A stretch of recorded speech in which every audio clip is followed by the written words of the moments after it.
자, 누가복음 강해 오늘 다 같이 보실 말씀은 누가복음 5장 36절에서 39절까지입니다. 오늘 드디어 누가복음 5장을 마치게 됩니다.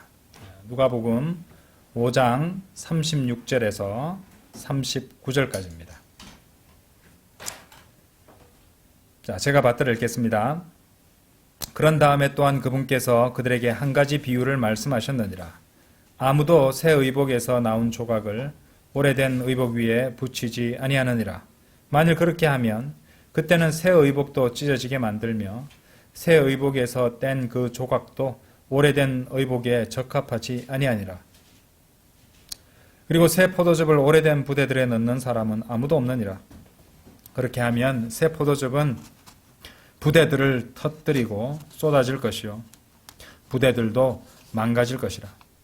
그러나 새 포도즙은 새 부대들에 넣어야만 하느니라.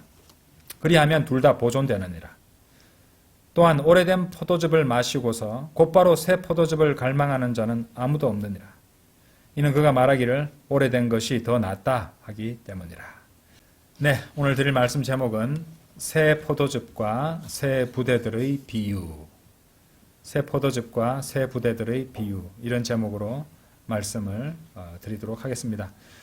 지난 시간에는 우리가 이제 혼인방의 아이들 그리고 열처녀의 비유에 대해서 말씀을 드렸습니다. 지금 이제 우리가 그 34절, 35절에서 이제 유대인 환란 성도들을 다루고 있는 내용을 공부했었죠. 이제 주님께서는 이렇게 이제 유대인 환란 성도, 대환란에 가서 유대인 환란 성도들을 다루시더니 곧바로 36절, 39절에는 이 신약 그리스도인들에게 적용할 수 있는 그런 내용, 곧 새로운 출생과 성도 안에 내주하시는 성령님에 대한 두 가지 예화를 주고 계십니다. 그러니까 한번 생각해 보세요. 이 말씀을 제대로 나누지 못하고 이 기본 신학 체계가 서 있지 않는 사람한테는요, 너무도 혼란스러울 수밖에 없습니다. 예. 갑자기 대환란 때 얘기를 하다가 곧바로 이제 신약 성도들에게 적용할 수 있는 신약 교리가 나오니 정신이 없을 것이에요. 뒤죽박죽이 되는 것입니다. 그래서 이제 이런 것들을 갖다가 열처녀의 비유라든지 혼인방의 아이들이라든지 이런 것들을 이제 교회에 적용하려는 그런 사람도 나올 수 있는 겁니다. 왜? 바르게 나누지 못한다는 것이죠. 우리 세대주의, 세대적 진리에 대해서도 말씀을 드렸지만은 이렇게 바르게 나눈다는 것은요, 필수입니다. 성경을 공부하는 데 있어서는 필수입니다. 필수. 바르게 나눈다는 것은. 단순한 어떤 신약과 구약만 나누는 것도 아니고요. 책들과 책 사이를 나누는 것도 아니고요. 장들만 나눠서 되는 것도 아니고요. 절과 절 사이도 나눠야 될 때가 있고요. 한 절 안에서도, 한 문장 안에서도 또 나눠야 될 때도 있습니다. 그처럼 성경은 바르게 나눠야 된다는 것이죠. 복음서도 우리가 지금 누가복음을 공부하고 있지만은 누가복음이 신약에 속해 있다고 해서 그 모든 것들이 신약 교리입니까? 아닙니다. 예수 그리스도께서 십자가에서 돌아가시기 전까지는 모든 게 구약 상황이라는 것을 또 아셔야 된다는 것이고, 이 구약 상황에서도 신약적 교리들이 그림자처럼 단편적으로 조금씩 드러나는 것은 있다는 것입니다. 그렇죠? 이제 이런 것들을 잘 이제 판단해서 바르게 나누어서 공부하고 받아들이고 이해해야 된다는 것이죠. 그래서 신약 성도들은 바울 서신을 통해서 기본 교리를 갖다가 딱 잡아놓고, 그래서 이제 그 나머지 이제 교리들을 갖다가 나눌 수 있어야 되고요. 이제 그것 외에 교훈적으로 또 우리가 어떤 얼마든지 영적으로라든지 그죠, 신앙생활에 적용할 수 있는 그런 내용들은 또 모든 성경 구절에서 얻을 수 있다는 것입니다. 그렇죠? 그래서 이 성경을 공부할 때는 조심스럽게 접근해야 된다는 것입니다. 그렇죠? 어쨌든 이 36절 다시 한번 보세요. 36절. 누가복음 5장 36절. 그런 다음에 또한 그분께서 그들에게, 자, 여러분 잘 보세요. 이제 성경 말씀을 꼼꼼하게 봐야 된다는 거고요. 저번에도 우리가 이제 베드로가 할 때 그물들하고 그물 얘기, 단수 복수 얘기 했었잖아요. 여기도 잘 보자 말입니다. 36절에 보시면 parable에 also a parable 해서 단수입니다. 그리고 표준 킹제임스 성경 번역대로 한 가지 비유입니다. 한 가지 비유. 그렇죠? 근데 뒤에 나오는 비유는 여러분들 예화가 몇 가지가 나오고 있습니까? 몇 가지가 나오고 있습니까? 두 가지 종류가 나오고 있죠. 그럼 왜 한 가지, 하나의 비유라고 한 가지 비유라고 하셨는가? 그렇죠? 그것도 우리가 여러분들 한번 생각해 보셔야 된다는 것입니다. 그렇죠? 자, 그것은 좀 이따 제가 말씀드릴 것이고요. 이제 이 36절을 보시면은 누가복음에서 이제 성경을 꼼꼼히 보시라는 의미에서 제가 그 말씀 먼저 드리고 갑니다. 이 36절에서 처음으로 누가복음에서 처음으로 비유라는 단어가 나오게 됐다는 것이죠. 근데 비유의 정의가 뭔지 아십니까? 비유라는 것은 알려지지 않은 것과 알려진 것 사이의 유사성과 비교점을 끌어내는 설명을 목적으로 하여 제시하는 이야기를 가리킵니다. 이것이 비유의 정의입니다. 이제 하나의 수사적인 표현, 수사법이라고 볼 수 있는데요. 이제 성경에는 이제 대표적으로 풍유라는 것과 직유라는 것이 있습니다. 예, 풍유라는 것과 직유라는 것이 있어요. 좀 이따 찾아보겠습니다. 풍유는요, 갈라디아서 4장 24절에 나오고요. 직유는 호세아 12장 10절에 그 단어가 나옵니다. 근데 우리가 이전에 보던 성경, 한글 킹제임스 성경은요, 영어 단어가 서로 다른데요. 풍유는 알레고리고요. 직유는 시뮬러티우드인데, 한글 킹제임스 성경은 전부 다 비유라고 다 해놨어요. 구분을 안 했습니다. 그러니까, 물론 그 두 개 다 비유에 속하는 거니까 상관없지 않느냐라고 우기면 할 말이 없습니다. 왜냐하면 킹제임스 성경의 번역자들은 이유가 있어서 그렇게 서로 다른 단어들로 번역한 것이거든요. 근데 킹제임스 성경의 단어들이 다른데도 불구하고 그것을 똑같이 뭉뚱그려서 하면 그 말씀이 뭉툭하고 정밀하지 못한 말씀이 돼버리잖아요. 칼로 치면 뭉툭한 칼이 돼버리잖아요. 그렇죠? 정직하게 해야 되는데 말이죠. 그래서 표준 킹제임스 성경은 그렇게 구분을 잘 해내서 다른 단어는 또 다르게 번역을 다 해놨다는 것입니다. 그렇죠? 호세아서 12장 10절에 보시면은 내가 또한 예언자들을 통하여 말하였고 내가 예언자들의 사역을 통하여 현시들을 크게 늘렸으며 직유들을 사용하였노라. 그래서 직유라는 표현이 나오고 있습니다. 비유의 다양한 종류들이 나온다는 거죠. 풍유, 직유 이런 것들이 있다는 것입니다. 유사하긴 유사합니다. 하지만 또 세밀한 구분점도 있다는 것이죠. 구별점도 있습니다. 직유를 먼저 말씀드리자면요. 여러분들 직유하면은 우리가 이제 저는 국민학교지만 초등학교, 그죠? 초등학교 같은 데 이렇게 배우면은 그렇게 무슨 처럼 같이 뭐 이렇게 중학교 때 배웁니까? 어쨌든 그런 내용이 처럼 뭐 같은 같이 이런 조사들을 이용해서 두 가지를 비교함으로써 사물이나 개념을 다른 것에 빗대어 설명하는 문학 기법이라고 우리가 사전차에 보면 그 정의가 나옵니다. 아주 친숙하죠. 뭐뭐같이 뭐뭐처럼 이렇게 된다는 것입니다. 자, 대표적인 예가요. 이사야서 1장 한번 열어보십시오. 이사야서 1장 직유입니다. 먼저 직유를 볼게요. 이사야서 이제 지금 이 새 포도즙, 새 부대들의 비유를 설명하기 전에 이 비유에 대해서 제가 간단히 성경의 비유에 대해서 간단히 설명드리고 가겠습니다. 자, 이사야서 1장 18절 보세요. 1장 18절, 이사야서 1장 18절. 이제 오라, 그리고 우리가 함께 변론하자. 주가 말하노라. 너희의 죄들이 주홍 같을지라도, 주홍 같다라고 하죠. 주홍 같을지라도 그것들이 눈같이 희게 되리라. 눈같이 나오죠. 그것들이 진홍같이 붉을지라도 그것들이 양털같이 되리라. 이게 직유입니다. similitude. 직유라는 것이죠. 잘 아는 것입니다. 자, 그 다음으로 제가 말씀드린 비유에 속하는 또 수사법은 뭐냐? 풍유법이에요.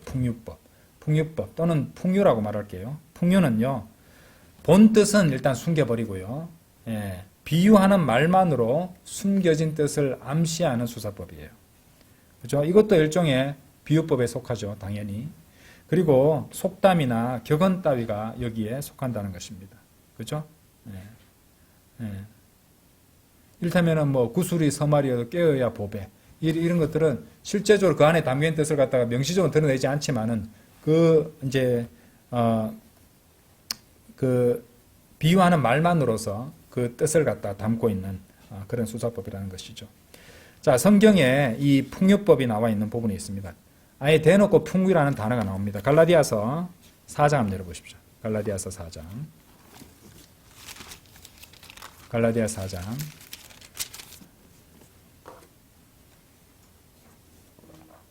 자, 이 부분은 지금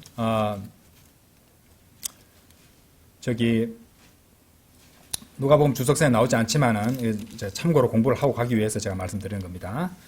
자, 갈라디아서 4장 22절 보세요. 22절에서 25절. 이는 기록되기를 아브라함에게 볼게요. 자, 이는 22절입니다. 이는 기록되기를 아브라함에게 두 아들이 있었는데 하나는 노예로 속박된 여인에게서 낳고 다른 하나는 자유로운 여인에게서 낳도다 하기 때문이라. 그러나 여자 노예에게서 난 자는 육신을 따라 태어났으나 자유로운 여인에게서 난 자는 약속에 의하여 태어났느니라. 자, 24절 잘 보세요. 뭐라고 되어 있습니까? 이것들은 풍윤이라. 풍윤이라. 예. 이런데도 한글 킹제임 성경은 전부 다 비유, 다 비유 그래 놨습니다. 이는 이들이 두 언약들이기 때문이라. 시나이 산에서 나온 이는 속박을 불러일으키는 자니 곧 아갈이라. 그렇죠? 하갈을 많이 하는 거죠. 밑에 나오죠. 하갈의 헬라식 이름이라고 아갈이라고 나온 겁니다. 그죠? 25절. 이는 이 아갈이 아라비아에 있는 시나이 산이요 지금 있는 예루살렘에 대응하니 그녀의 자녀들과 함께 속박되어 있기 때문이라. 이렇게 말씀하십니다. 22절 보세요. 아브라함이죠. 아브라함. 22절에 보시면은 아브라함에게 두 아들 이스마엘과 이삭이 있었습니다. 이스마엘은 속박된 여인인 하갈에게서 낳았고 이삭은 자유로운 여인인 사라에게서 낳았어요. 23절에 보시면 여자 노예에게서 난 이스마엘은 육신을 따라 낳고 자유로운 여인에게서 난 이삭은 약속에 의하여 태어났다고 말씀하시죠. 그러니까 이스마엘은 그러니까 아브라함의 육신을 따라 태어난 것이고 이삭의 경우는 뭐 당연히 육신을 뿐만 아니라 이 약속을 따라서 아브라함에게 낳았다는 것을 우리가 알 수 있습니다. 그리고 그것을 가리켜서 바울이 풍유라고 말하고 있어요. 거기서 상징하는 바, 내포된 의미가 있다는 것입니다. 빗대어서 설명하는 바가 있다는 것이죠. 자, 이것이 이제 풍유인데요. 이 풍유에 대해서 잠시 생각을 해볼 필요가 있습니다, 여러분들. 이 풍유적 해석은요, 이제 뭔가 이렇게 좀 오해를 하시는 분들인데, 풍유적으로 해석하는 게 뭐 잘못되고 무조건 풍유로 해석하는 것은 그 모두가 틀렸고 사악한 것이고 이런 것이 아닙니다. 풍유적 해석이 필요한 것들이 있습니다. 예. 풍유적 해석은 사실 성경 해석학에서 가장 중요한 이 원칙들 가운데 하나가 되는 것이에요. 왜냐하면 성경 해석에서 풍유적 해석을 제외시켜버리면요, 엄청난 이 교리적 문제를 겪게 될 수도 있습니다. 자, 다른 풍유의 예를 하나 들어볼까요? 풍유로 제시한 거. 요한복음 가보세요. 요한복음 6장 53절이에요. 풍유적 해석을 해야 될 것을 풍유적 해석을 안 해서 낭패가 아주 엄청난 낭패가 생긴 예가 된다고 할 수 있습니다. 요한복음 6장 53절 보세요. 요한복음 6장 53절.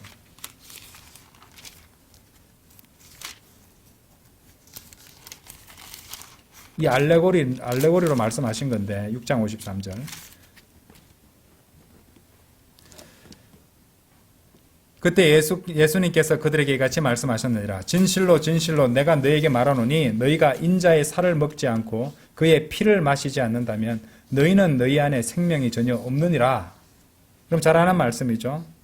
예, 이것은요 문자적으로 해석하면 안 됩니다. 왜냐하면요 상식적으로 그래요. 피를 마시지 않는다면 피를 마셔야 된다고 말하는 거잖아요. 그런데 여러분들 성경 공부해 보시면 알겠지만 율법 전에도 그렇고 율법 하에서도 그렇고 율법 이후에도 피를 마시는 것은 금지되어 있습니다. 성경에서. 예수님께서 성경에서 금지된 것을 하라고 말씀하시는 겁니까? 아니잖아요. 그럼 이건 문자적 해석을 하면 안 된다는 것을 우리가 알 수 있잖아요. 그렇죠? 이건 상식적으로 생각해도 그렇습니다. 근데 이 구절을요, 로마 가톨릭은 이제 비유적으로, 풍유적으로 해석을 해야 되는데 문자적으로 해석합니다. 문자적으로. 그래서 이제 성사라는 것을 해가지고, 성체, 성사 이런 것을 해가지고요, 과자 부스러기 하고 포도주를 마시고 알코올을 마시고 그것을 마신 것을 가지고 그렇죠? 바로 이 말씀대로 한다고 그렇게 잘못 가르쳐서 수십억 명을 성사로 속여서 지옥에 썰어놓고 있다는 것이죠. 그렇죠?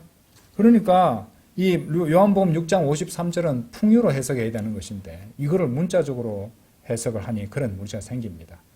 그래서 성경을 제대로 해석하지 않은 사람들은요, 그런 집단들은요, 문자적으로 해석해야 될 것은 비유적으로 해석하고, 비유적으로, 풍유적으로 해석해야 될 것은 문자적으로 해석해서 다 엉망으로 만들어버린다는 것이죠. 예. 그렇죠? 자, 그래서 이 비유라는 것은 잘 다뤄야 됩니다. 그리고 이 풍유적, 비유적 해석이 또 중요한 이유가 있습니다. 왜냐하면은 바이블 빌리버들조차도 이 문자적 해석을 과도하게 강조할 때가 있기 때문이죠. 문자적 해석도 중요합니다. 기본적으로 우리가 문자적 해석을 해야 되는 것이 맞아요. 성경 해석학의 중요 부분입니다. 그리고 주요 해석 규칙에도 속하는 것이 문자적 해석이죠. 그렇다고 해서 풍유적 해석, 비유적 해석을 완전히 배제하거나 무시해서는 안 됩니다. 예. 그리고 너무 그렇게 비유적 해석, 풍유적 해석을 다 무시하고 배제함으로써 논쟁이나 분열을 기독교계 내에서 이제 일으키는 경우도 있습니다. 그렇죠? 자, 반대 경우도 있어요. 문자적으로 해석해야 될 것을 자신들이 최종 권위가 돼서 문자적인 것을 갖다가 받아들이기 싫으니까 그것을 또 비유적으로 해석하고 풍유적으로 해석하는 경우도 있습니다. 하나님의 엄중한 경고를 갖다가 주니까 그것에 대해서 그거 비유 아니냐고 하는 자들도 있어요. 에스겔서 20장 열어보세요. 성경에 지금 나옵니다. 예. 제가 오늘 아침에 읽었던 말씀이에요. 그리고 오늘 주님께서 아침에 읽는데 또 이 구절을 보여주셔서 설교문을 약간 수정하기도 했습니다. 자, 에스겔서 20장 49절 보세요. 앞에 보면요, 엄청난 신랄한 경고가 말씀이 나옵니다. 그런데 49절에서 그때 내가 이같이 말씀드렸더라. 주 하나님이여, 그들이 나에 관하여 말하기를 그는 비유들을 말하지 아니하느냐 하나이다.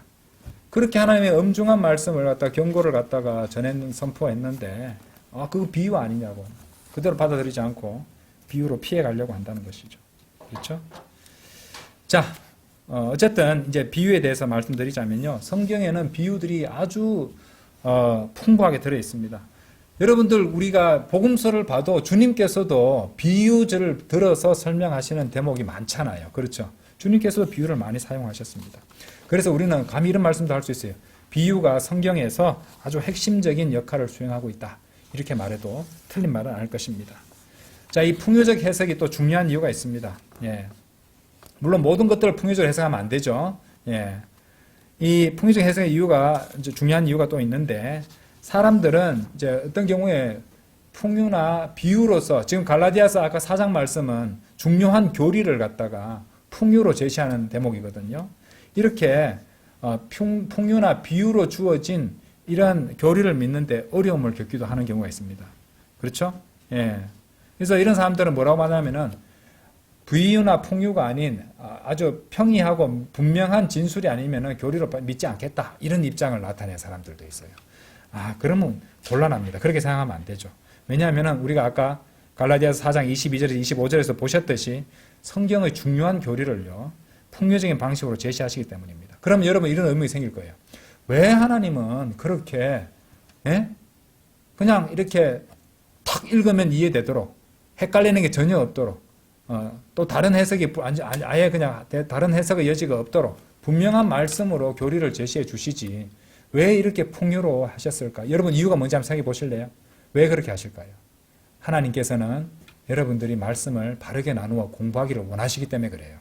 어떤 말씀은 공부해야만 이해할 수 있도록 그렇게 하신다는 것입니다. 무슨 말인지 아시겠어요? 여러분들 스스로가 하나님의 말씀을 바르게 나눠서 공부하기를 원하시기 때문에 성경에 그런 부분들이 있다는 것입니다. 그래서 교회 내에도 이제 교사들을 세우시는 겁니다. 아시겠죠? 자, 그리고 또 있습니다. 사실 풍유적 해석이야말로 문자적 해석보다도 훨씬 더 풍성한 진리를 제시해 주신다는 것이죠. 풍요에는 많은 비유들도 있고 상징들도 있기 때문에 성경 기록들과 성경 기록들을 서로 비교해서 우리는 풍성한 그런 진리들을 얻어낼 수도 있습니다.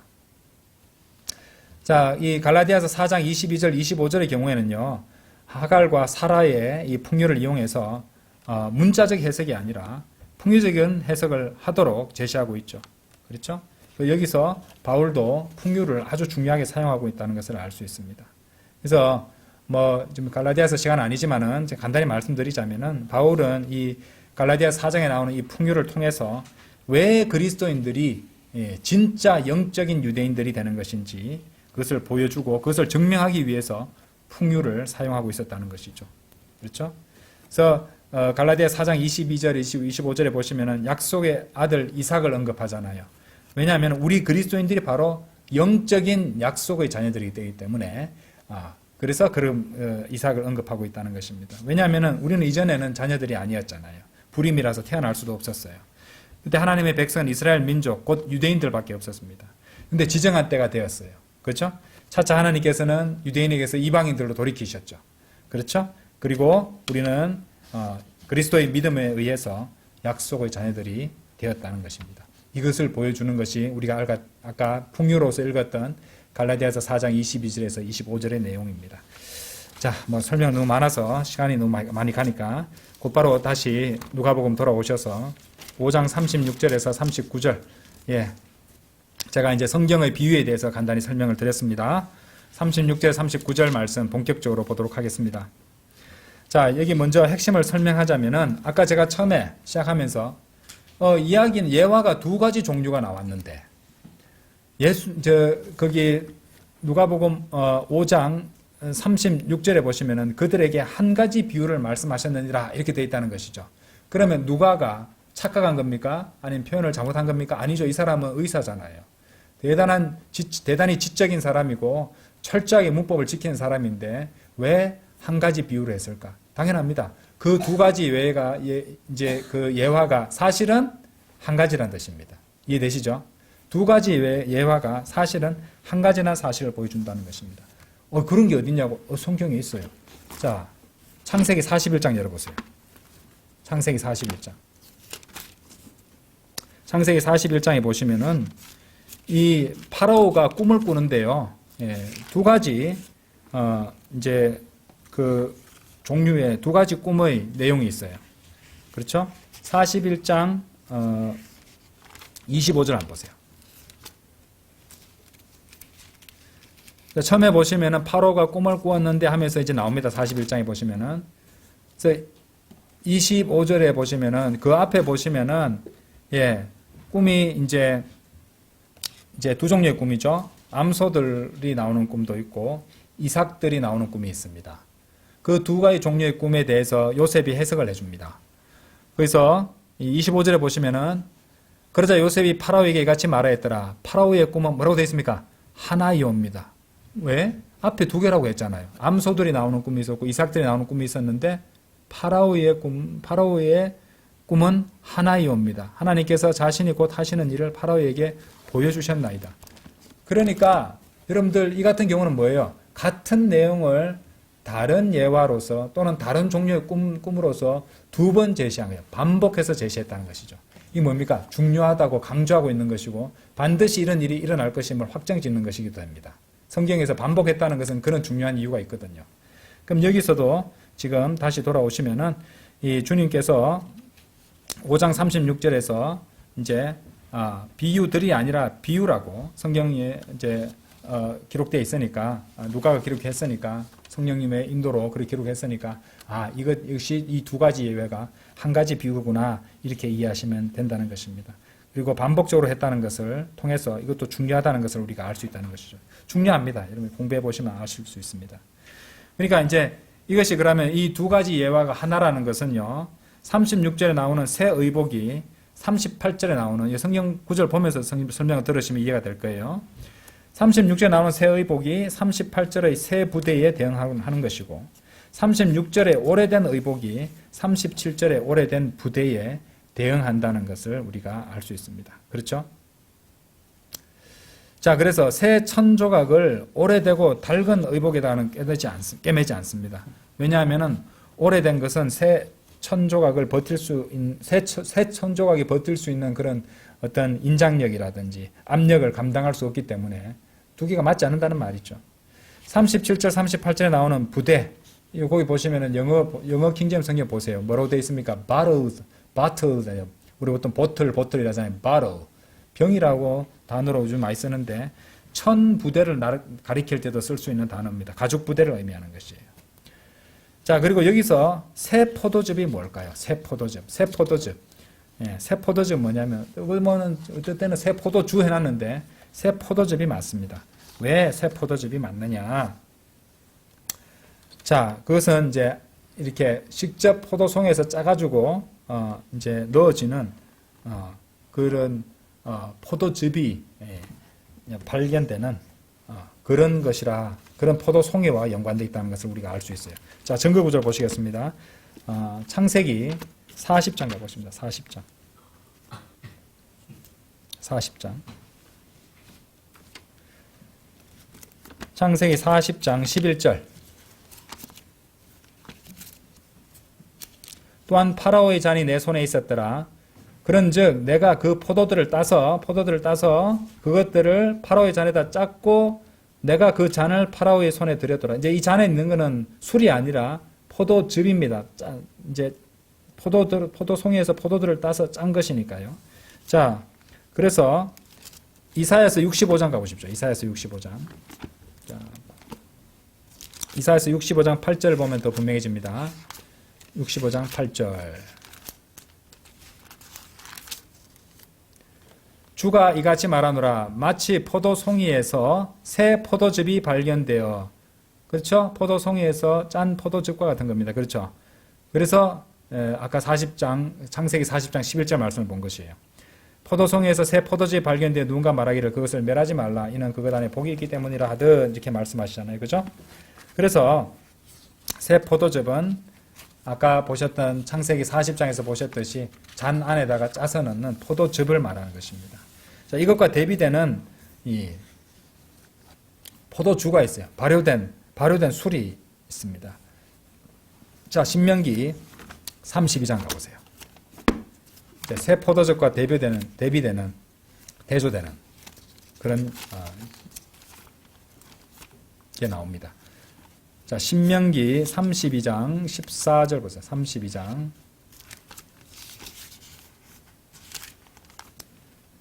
신명기 32장 14절.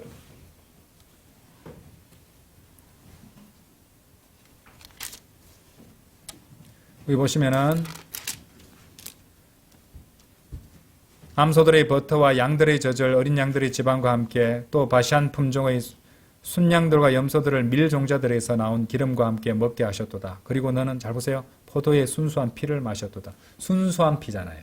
순수한 피. 이게 포도즙을 말합니다. 그런데 포도즙이 또 피와 연관되고 있죠. 예, 나중에 보시게 됩니다. 그 다음에 32절 보세요. 한 장 넘겨가지고 32절 보세요. 32절. 이는 그들의 포도나무가 소돔의 포도나무에서 나오는 고모라의 밭들에서 나오기 때문이라. 그들의 포도들은 지극히 쓴 포도들이니 그들의 송이들이 쓰도다. 그죠? 33절. 그 다음 뭐라고 되어 있습니까? 포도즙이라 안 되어 있죠? 그들의 포도주는 용들의 독이요 독뱀들의 잔인한 독액이라. 그렇죠? 예. 근데 33절 영어 보면 와인인데 와인은 포도즙도 되고 또 포도주도 되는데 어떨 때는 포도즙으로 하고 어떨 때는 포도주로 했느냐. 둘 중에 하나 선택을 해야 되죠. 번역할 때. 그리고 그것에 대한 자세한 얘기는 우리 갈보리 침례교회 바이블 빌리버 사이트에 이 것에 대해서 윤경원 목사님이 강의한 내용이 있습니다. 그걸 보시면 되겠습니다. 어쨌든 대비된다 이 말이죠. 그렇죠? 예, 포도주는 용들의 독이요 독뱀들의 잔인한 독이라 마귀와 연관되어 있다는 것이죠. 그리고 예수 그리스도의 피라고 하면서 발효된 알코올을 갖다가 먹이는 집단이 어딘지 한번 생각해 보세요. 연관이 있다는 말입니다. 자, 새 포도즙을 가죽 부대들에 넣어서 보관하고 일정 시간이 지나면 어떤 일이 벌어지는지 아십니까? 발효가 됩니다. 발효 과정에서 뭐가 만들어지죠? 가스가 만들어져요. 여러분들. 그래서 새 포도즙을 오래된 부대들에 넣지 않는 이유가 바로 거기 있습니다. 왜냐하면 새 포도즙은요, 처음에 새 부대들에 넣었을 겁니다. 그죠? 처음에 넣었겠죠. 새 거에 넣었겠죠. 근데 새 포도즙이 지나가면서 그 가스가 생기면서 팽창하기 때문에 가죽들이 늘어날 만큼 늘어나게 됩니다. 그렇죠? 그래서 오래된 가죽 부대들은 이미 팽창할 만큼 팽창하고 늘어질 만큼 늘어진 상태가 되어버립니다. 그런데 그거 안에 있는 내용물을 비우고 거기다가 새 포도즙을 갖다 오래된 부대들에 부어 넣는다고 생각해 보십시오. 그래 뚜껑을 갖다 마개를 갖다 이렇게 해서 놔두면은 그 안에 들어있는 새 포도즙이 다시 또 발효를 할 거 아니에요. 그래서 이미 팽창할 만큼 팽창하고 늘어질 만큼 늘어진 그 오래된 가죽 부대는 어떻게 되겠습니까? 거기서 또 더 이상 늘어날 수 없기 때문에 어떻게 되겠어요? 이미 늘어진 데다가 그만큼 양으로 많이 들어갔잖아요. 새 포도즙이. 거기서 더 팽창한다? 찢어지게 된다는 겁니다. 아시겠죠? 예, 그 말씀을 하고 있는 것입니다. 어떤 사람, 세상 사람들은요, 새술은 세부대에 이런 식으로 많이 말합니다. 새술은 세부대에. 뭔가 새로운 사람 또 새로운 조직이라든지 새로운 환경에서 뭐 한다는 뭐 그런 얘기를 할 때 새술은 세부대에 하는데 그거 완전히 틀렸습니다. 술이 아니죠. 술은 이미 발효가 끝나서 가서 생길 일이 없는데 험부대에 넣어도 되죠. 새 포도즙은 오래된 부대에 넣으면 터지게 됩니다. 그래서 새 포도즙은 새 부대들에 넣게 된다는 것이죠. 이건 상식입니다. 상식. 그렇죠? 자, 마지막 예화에서 다시 누가복음 돌아오셔서 그 예화의 뒤편에서 이런 부록을 덧붙인 부분이 있어요. 39절 보세요. 또한 오래된 포도즙을 마시고 곧바로 새 포도즙을 갈망하는 자는 아무도 없느니라. 이는 그가 말하기를 오래된 것이 더 낫다 하기 때문이라 이렇게 말씀하시잖아요. 그렇죠? 예. 이 부분도 우리가 생각해 볼 중요한 말씀입니다.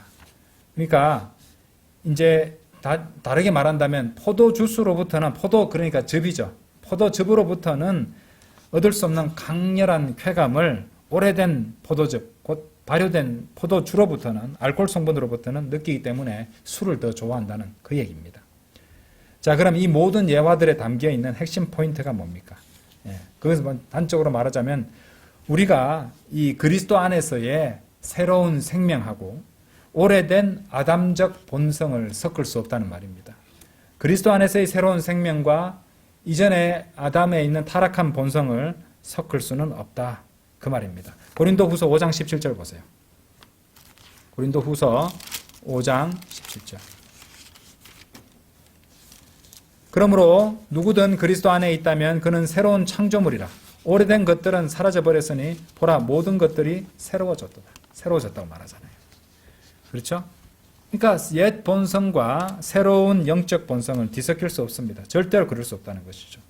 그리스도 안에서 새 사람은 이 아담 안에 옛 사람에게 붙을 수 없다는 말입니다. 그래서 에베소서 4장 22절에 보시면 그것과 관련해서 이런 명령을 주세요. 에베소서 4장 22절 한번 열어보세요.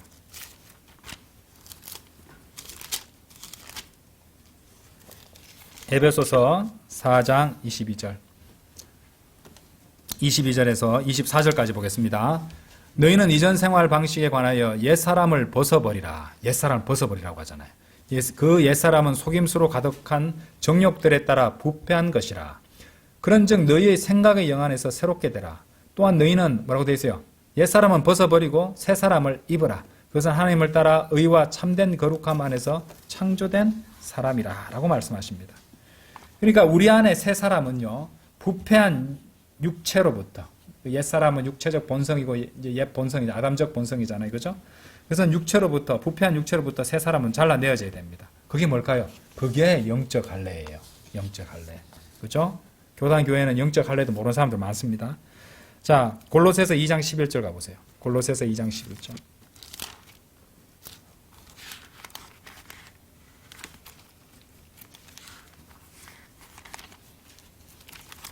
(2장 11절) 11절 12절 보겠습니다. 그분 안에서 또한 너희가 사람들의 손으로 이루어지지 않은 할례로 할례 받았으니 그리스도의 할례라고도 합니다.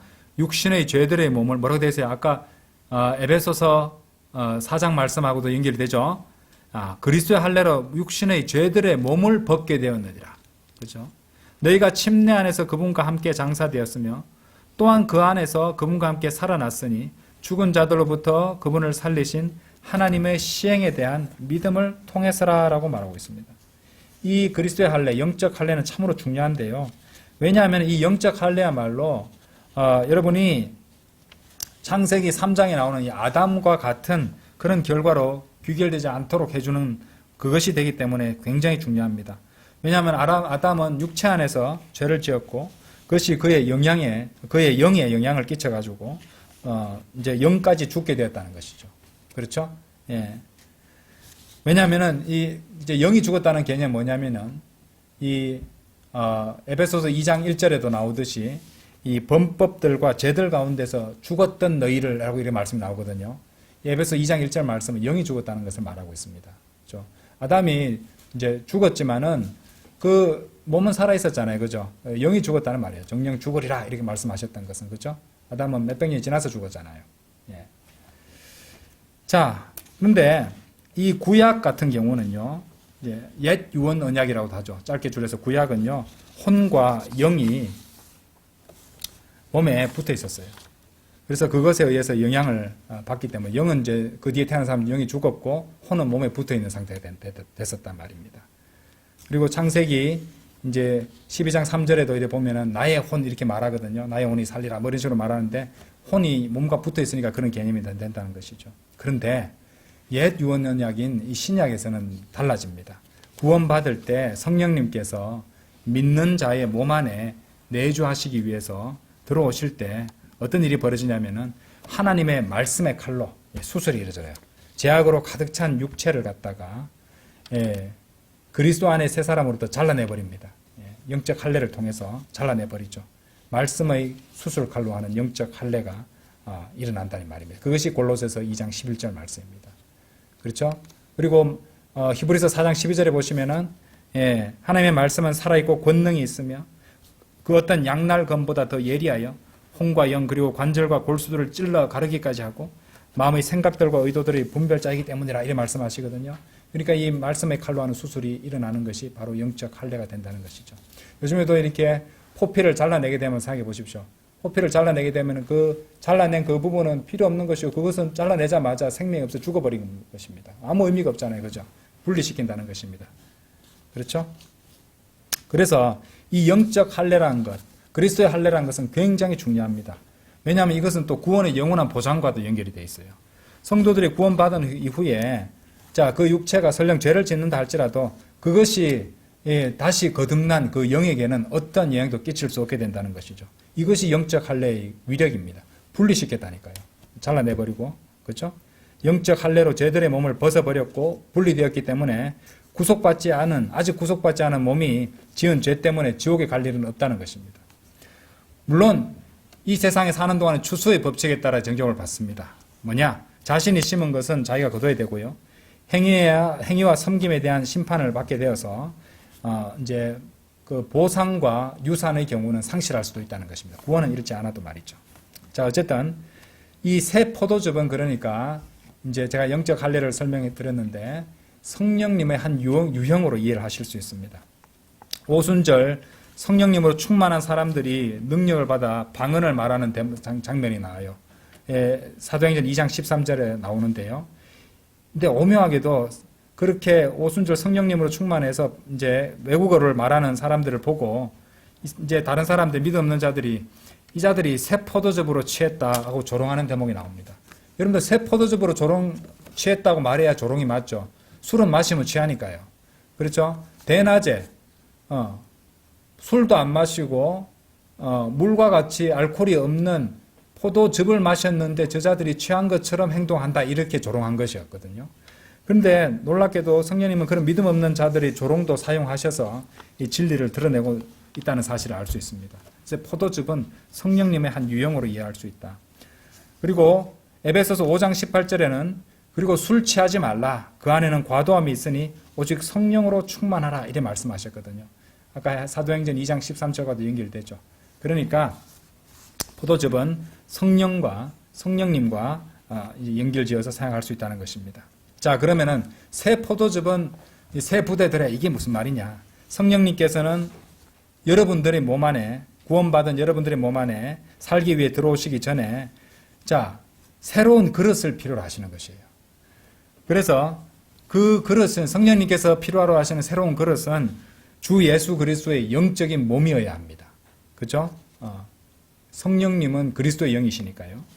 그래서 구원받을 때 성령님께서는 우리를 그리스도의 몸 안으로 침례받게 하십니다. 그래서 그분께서 거주하실 합당한 그릇으로 만들어 주시는 것입니다. 그래서 성령님께서 우리를 그리스도 안에 성령 침례로 넣어 주시고, 그죠? 성령 침례가 이제 고린도전서 12장 13절에 나옵니다. 그리고 골로새서 1장 27절 말씀처럼 너희 안에 계신 그리스도가 되시도록 그렇게 해주신다는 것이죠. 그러니까 구원받을 때 우리가 성령 침례를 통해서 그리스도의 몸 안으로 들어갈 때 우리 안에 예수 그리스도의 영적인 몸이 생겨나는 것이고 그 안에 성령님께서 내주하실 수 있게 된다. 그래서 새 포도즙이 새 부대들에게 이런 말을 하고 있는 겁니다. 그래서 오래된 부대들은 아담의 타락한 본성을 말하는 것이죠. 그래서 새 부대들과 오래된 이제 부대들은 다를 수밖에 없고 서로 분리시킬 수밖에 없다는 것입니다. 그렇게 이해하시면은 이 비유를 정확하게 이해할 수 있습니다. 결론적으로 다시 누가복음 5장 39절 말씀 다시 볼게요. 누가복음 5장 39절. 또한 오래된 포도즙을 마시고서 곧바로 새 포도즙을 갈망하는 자는 아무도 없느니라. 이는 그가 말하기를 오래된 것이 더 낫다 하기 때문이라. 자, 이 말씀을 통해서 우리는 율법들과 규례들의 체계를 가진 오래된 이스라엘 민족이 주님의 요구를 충족시키기에 충분치 않다. 이런 것들을 우리가 이해할 수 있습니다. 추측할 수 있습니다. 그러니까 하나님의 백성이 될 수 있는 새로운 백성이 필요하다는 것을 우리가 알 수 있다는 것이죠. 그리고 그리스도의 피를 통해서 다시 태어나는 한 백성이 필요하다는 것입니다. 여러분들 베드로전서 1장 18절부터 23절 시간 관계상 읽어볼 시간은 없는데 그것을 갖다가 보시면은 제가 읽어드릴게요. 너희가 알거니와 너희 조상들로부터 전통으로 받은 너희의 헛된 생활 방식에서 너희가 구속된 것은 은과 금같이 썩을 수 있는 것들로 된 것이 아니요 오직 흠없고 점없는 어린 양의 피 같은 그리스도의 보배로운 피로 구속된 것이니라. 그분은 진실로 세상의 기초가 세워지기 이전에 미리 정해지셨으나 너희를 위하여 이 마지막 시대들에 명백하게 나타나셨느니라. 너희는 그분을 통하여 하나님을 믿나니 그분께서는 너희 믿음과 소망이 하나님 안에 있게 하시려고 그분을 죽은 자들로부터 일으켜 세우셨으며 그분께 영광을 주셨느니라. 너희가 성령을 통하여 진리에 순종함으로써 너희 혼들을 정화하여 형제들의 꾸밈없는 사랑에 이르렀으므로 너희는 순수한 마음으로 서로 뜨겁게 사랑하도록 유의하라. 너희가 다시 태어난 것은 썩을 수 있는 씨에서 난 것이 아니요 썩을 수 없는 씨에서 난 것이니 살아있고 영원토록 거하는 하나님의 말씀에 의한 것이라. 자, 이렇게 새로운 하나님의 백성이 태어나게 되었다는 것입니다. 자, 그리고 그것이 바로 아까 우리가 풍요를 설명해서 보셨던 갈라디아서 4장 말씀과 오늘 본문 말씀, 새로운 포도즙이 상호 연결되어 있는 대목이기도 합니다. 예, 여러분들 카나의 혼인잔치에서 예수님의 어머니인 마리아가 포도즙이 없다고 했을 때 예수님께서 요한복음 2장 4절에서 무엇이라고 말씀하셨던가요? 여자여, 내가 너와 무슨 상관이 있느냐? 나의 시각이 아직 오지 아니하였도다. 이렇게 말씀하셨거든요. 그 대목은 상당히 의미심장한 대목입니다. 예. 이제 주님께서 십자가에서 흘리신 그분의 보혈을 또 의미하는 그 말씀을 하셨던 것이었거든요. 그처럼 우리는 주님께서 십자가에서 흘리신 어린 양의 보혈, 그 피가 없이는 하나님의 의를 얻을 수도 없고 하나님께도 나아갈 수도 없다는 것을 알아야 됩니다. 우리가 여러분들 우리 믿음이 자 로마서 3장 열어보세요. 로마서 3장. 예수 그리스도의 보혈이 없으면 안 되는 것입니다. 로마서 3장 22절 보세요. 우리가 말한 이제 예수 그리스도의 믿음이잖아요. 그죠? 우리가 복음 전할 때도 많이 전하는 그 제시하는 구절인데요. 곧 예수 그리스도의 믿음에 의하여 하나님의 의가 모두에게 이르고 믿는 모든 자들 위에 임하느니라. 이는 거기에 차이가 전혀 없기 때문이라. 이렇게 말씀하셨잖아요. 25절 보세요. 하나님께서 그리스도를 그분의 뭐라고 되어 있어요? 피의 믿음을 통하여 화해 제물이 되도록 세우셨으니 그분의 피가 여기 언급되고 있습니다. 지금. 그렇죠? 그래서 이 부분이 굉장히 중요한데요. 우리는 이런 믿음을 통해서 구원을 받았잖아요. 그죠? 그런데 반면에 옛 본성은 어떤지 아십니까? 옛 본성은 특징이 있어요. 예, 항상 하나님의 의보다 자기 자신의 의를 더 선호합니다. 로마서 펼쳐놓으셨죠? 10장 가보세요. 로마서 10장 3절 보세요. 이는 그들이 하나님의 의에 대하여 무지한 채 그들 자신의 의를 확고히 세우려고 공들이면서도 하나님의 의에는 스스로 복종하지 않았기 때문이라 이렇게 말씀하십니다. 왜 그럴까요? 왜 이제 하나님의 의를 복종하지 않고 자신의 의를 세울까요? 왜냐하면 그렇게 하면은 뭔가 잘 되면 자신의 성공에 대한 공을 자기가 취할 수 있기 때문입니다. 자랑하려는 마음이 있다는 것이에요. 로마서 4장 가보세요. 이는 만일 아브라함이 행위들로 정당함을 입증받았다면 그가 그것으로 자랑할 것이 있겠지만 하나님 앞에서는 없기 때문이라. 행위로는 이제 자랑하는 마음이 있단 말입니다. 자랑한다는 것입니다. 그리고 자기 행위와 그것을 자기가 노력을 자랑하는 것, 그것이 바로 카인의 종교예요. 카인의 종교에 대해서 예전에 설명한 적이 있었는데 카인의 과일 이제 가판대라고 제가 설명한 적이 있었습니다. 문제는 여러분 잘 아시겠지만은 카인의 제물은 하나님께서 받아주시지 않았어요. 존중해 주시지 않았습니다. 뭐가 필요했던 것인가요? 예, 아벨의 제물은 받아주셨어요.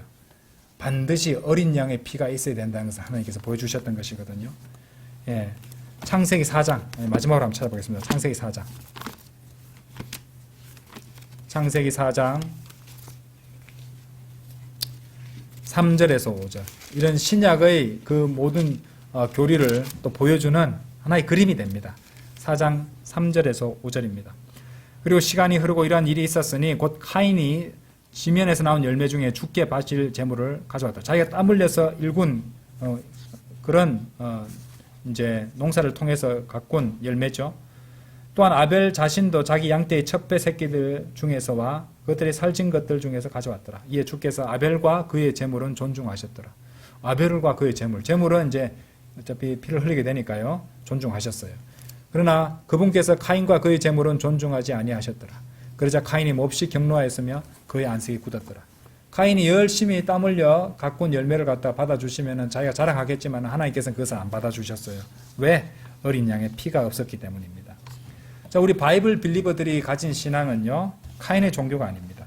우리 모두는 예수 그리스도의 그 보혈의 공로만을 신뢰해서 예수 그리스도를 믿음으로 영접한, 받아들인 사람들이기 때문이죠.